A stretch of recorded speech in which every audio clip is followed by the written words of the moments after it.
Something big is happening in Ohio. A new poll just shook up the 2026 Senate race. Can Sherrod Brown defy all political odds and become the next senator from the state of Ohio?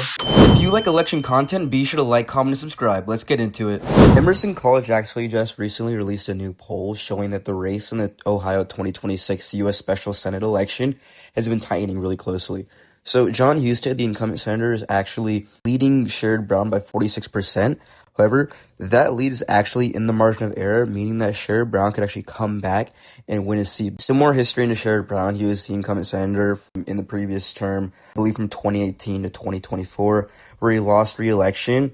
However, this current election that's occurring in 2026 is actually a special election to fill J.D. Vance's remaining term in the Senate. I believe it'll last until 2028, so he'll be back running again pretty quickly. But nevertheless, he has the opportunity to run and win that seat back for him. It's actually interesting in the context of what's going on in national politics right now. Donald Trump's approval rating in Ohio is actually negative. He has a 46 approval compared to his 48% disapproval, which means majority of the people in the actual state do not approve of Donald Trump's work as president of the United States currently.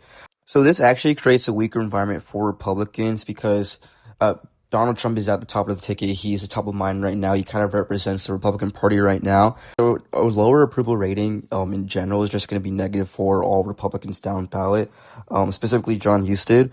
I know this video is specifically about the senatorial election, but going up into the actual gubernatorial election as well. Vivek Ramaswamy, he's actually ran for president in 2024. But now he's running for governor of Ohio, and he's actually losing to Amy Acton, the candidate for governor of Ohio in 2026. So it just shows that the national environment of Republicans right now isn't really helping any down ballot candidates right now.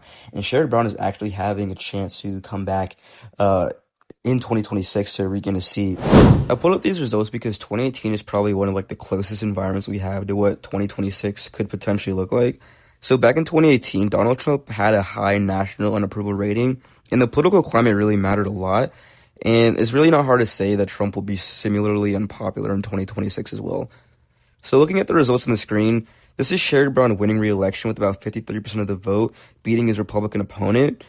And that matters a lot because Ohio was already shifting to the right at the presidential level. Trump had won the state 2 years earlier, yet Brown still won with a comfortable margin in a midterm environment where Trump wasn't on the ballot. And this is especially relevant because Brown is going to be the Democratic nominee again in 2026. So what 2018 shows is that when Trump is unpopular and what turnout looks like more in the midterm electorate, Brown's coalition can still hold together, even as the state tends to be more Republican at the top of the ticket. So right here I have the 2024 Ohio Senate election results where Sherrod Brown lost. So the big question after looking at this election, how does a loss here turn into a win in 2026? So the first thing to understand is what kind of election 2024 actually was. That was a presidential year electorate with Donald Trump on the ballot, driving turnout patterns that heavily favored Republicans. Now compare that to 2026. Trump is not going to be on the ballot.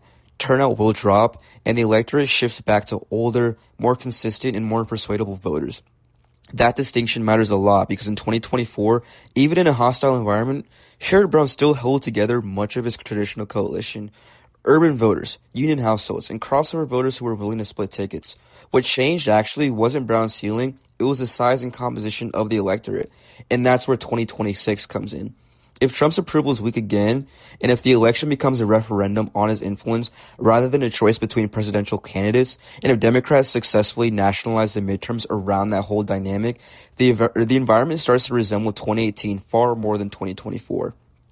Another key factor here is familiarity. After 2024, Ohio voters have now seen this matchup environment play once already. There's less novelty, fewer unknowns, and a clear contrast between the candidates. And historically, midterms tend to push the party associated with an unpopular president, especially when the president dominates the political conversation. I'm looking at the news all the time, and I always see Trump on the news. I never get a break. So when you put that all together, 2024 doesn't necessarily invalidate the 2018 comparison. It actually strengthens the case for why 2026 can be different. A presidential year loss doesn't rule out a midterm comeback. So looking at that, I personally believe that looking at it right now, Sherrod Brown still has some ground to make against his Republican opponent. He's not necessarily in the lead right now.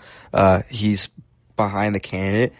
But there's still room to grow, and I think that Sherrod Brown could actually, if he plays his cards right and Trump remains unpopular going into 2026, Sherrod Brown can actually win back a seat in the Senate. So that's going to be it for today's video. I hope you guys enjoyed it. Please like, comment, subscribe to stay in the know for election content. I hope to see you guys in the next one. Have a great day.